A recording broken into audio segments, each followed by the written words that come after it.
Good morning, everyone. Good morning. Uh, don't know what I'm laughing at. It's nothing funny. It's Friday the 3rd of September. I meant to check back. I can't remember the last time I did one of these. I mean, I did one earlier in the week, didn't I? Did one earlier in the week, but I think it was probably Monday, to be fair. Just put my computer up, so everything's beeping at me. It was probably Monday, to be fair, and here we are, Friday already. What happened there? I'm sure lots of you feel like that. It's been a busy week. Um,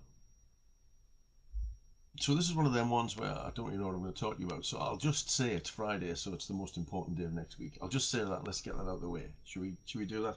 Because I think that's really important to say, just in case anyone hasn't heard me say it before. I was thinking about running as a metaphor um, for keeping going and staying focused and kind of working your way through the day. So I'll tell you the story, and it is an interesting tale. Um, I decided because I had the luxury of being off all of August and writing my dissertation and stuff, so I saved my holiday up and did that. And I thought I need a goal. Well, as well as writing my dissertation, I needed another goal. Just plunging my coffee here. I needed another goal, and I thought, right, okay, my fitness has ebbed, to say the least, over lockdown, and I have no idea why, because I've still been going out running. And I was kind of thinking, well, maybe it's because I'm getting a bit older, maybe, I don't know, put a bit of weight on during lockdown, all them kind of things. I thought, well, let's put some concerted effort in and let's get my um, 5k time back under half an hour. Because I used to routinely run 5k. I've run 5k in 24 minutes before and stuff, but that's not what I routinely do. I routinely run 5k in about 28 minutes, 28 and a half.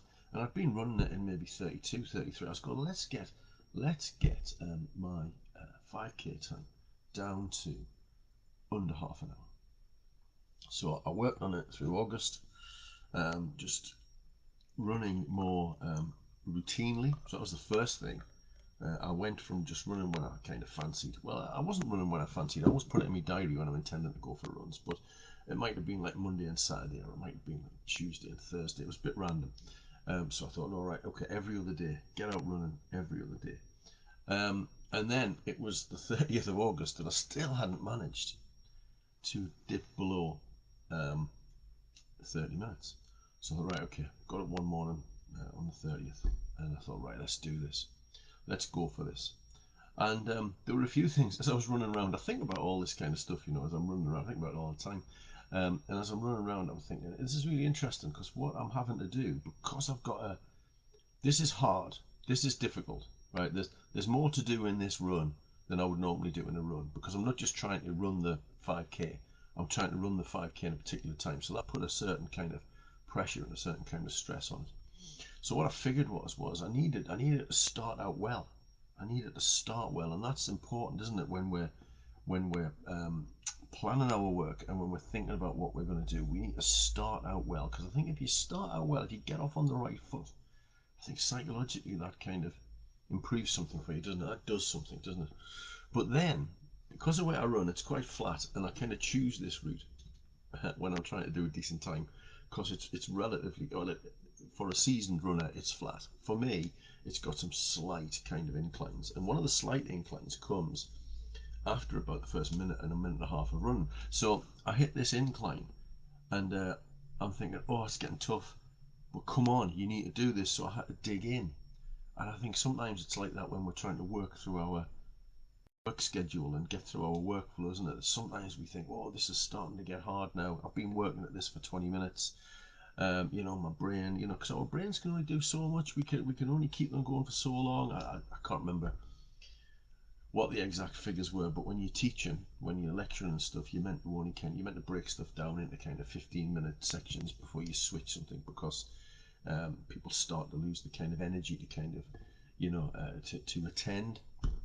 So we need to bear that in mind, don't we? So sometimes you've got a big task to do, and you hit this kind of incline, and you've got to dig in, and you've got to keep going. So I'm checking my watch, and I'm keeping my pace up. You've got to dig in, and then it's like this with any kind of thing, isn't it? You try and do, you get to that midpoint. So the track I run it's a lap, which is just over a mile. So if I run it 3 times, it's 5k, because 5k is 3.1 miles. So it's spot on, it's perfect. So I'm running around, and the second lap, well, the back end of the second lap's always the hardest, isn't it? Because you're starting to get tired, and you've still got another whole lap to do. So I had to dig in, keep digging in, keep going, keep motivating, keep moving. And as you hit all these different sections, but then on the track, as there would be on the route, as there would be, because there's been a slight uphill, there's also a slight downhill towards the end of the lap. So I said, right, let's make the most of this. Let's not slacken off. Let's not go slower and kind of, because we've got to this kind of downhill bit. Let's keep going. Let's motivate into this downhill section, because it's going to be easier anyway. So I can run a bit faster with the same or even less effort. So let's keep going. But I think sometimes the tendency is, as we get towards the end of tasks, we start to slow up, thinking, "Oh, I'm nearly finished. I'm nearly finished. Got to try and keep going." And I'm a big advocate when I'm talking about this kind of stuff to say, we've got to try and keep going at a steady state, steady speed. So keep going, keep going. And I remember reading something about athletes. When people are running the 100 meters or the 200 meters, or any race, any running race, they don't run to the tape. That's not the end of the race for them. They run through the tape. So the point that they're running towards is beyond the tape, because they need to run through the tape at top speed. You don't see the 100-meter athletes, do you, running the first kind of 80 meters, then going, "Oh, I'm nearly at the end now. I'll just slow a bit." Well, unless you're Usain Bolt and you're far enough ahead of the field, but they don't do that. They run hard to the end, and then they slow down. Then they start slow down. Same with the cycling. But sometimes when we're trying to do tasks at work, sometimes we kind of think, "Oh, I'm nearly at the end," and you think, "Oh, well, I'll just stick a kettle on and I'll get that bit finished in a minute." And well, this is me anyway. It's like all of these things when I'm talking about me, really. I'm not kind of telling you what to do. I'm talking about me and my failings.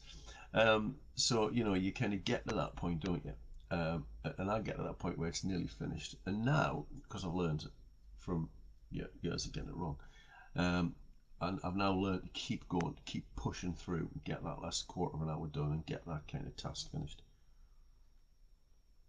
Because if I don't, I go and put the kettle on, I come back and I think, "Oh, I'm distracted now. I'll check my emails, I'll do whatever." So I do that, and then I haven't ran through the tape. I haven't set my stall out beyond the final tape, beyond the final line, have I? So when you've got a task and you're running towards the end, don't just see the end point, look past the end, so that you run through that tape, like the 100-meter runners do, to great success. So that's what I did on this run. I kept going and I kept pushing, and I did slow down. The third mile, the first 2 miles were about the same mile rate, and the third mile was slower. But what was interesting about the psychology of that was, I knew I had to keep going, but I knew by working hard I'd bought myself some time. So if we think about this "how do you eat an elephant" kind of thing, breaking the task down into smaller tasks. When I was running, I'd broken the task down into 3 miles. Yeah, 3 individual miles. And I knew, in order to get under 30 minutes, what I had to do was at least run. I had to be within 10-minute miles, because I've got an extra 0.1 to run on the end, because 5k is 3.1. So I had an extra 0.1 to run. So I had to make sure I bought myself enough time in.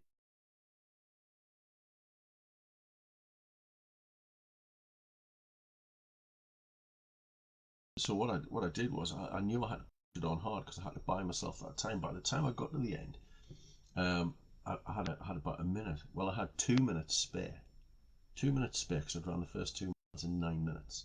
So I've got 2 minutes spare plus the 10 minutes. So I've got 12 minutes now to do the final mile and the 0.1. I'm labouring the point. But what that meant was, I could slow up to about kind of 9:45, 9:50. I could slow up to kind of that kind of level, knowing that I had some stuff in reserve. But I knew I also had to keep going and keep pushing, because I knew that if I slowed down too much, well, when I slow down, I don't know about you if you're a runner, when I slow down, my legs start to hurt and I start to feel sorry for myself. So I had to keep pushing. So I kept pushing. Third mile was a bit slower, but I kept pushing, and I ran and ran and ran. And when I got to the point where I had that 0.1 left to do, I didn't slow down. I sped up. I pushed and pushed and went faster just to make sure. And I think my time was something like, I don't know, 28 something, maybe 20 and a half. So as using that as a metaphor, when we're in the race, when we're doing the task, we need to develop. We need to have planned it, like I did with the run. Plan it so you know what you've got to do and how long you've got to do it.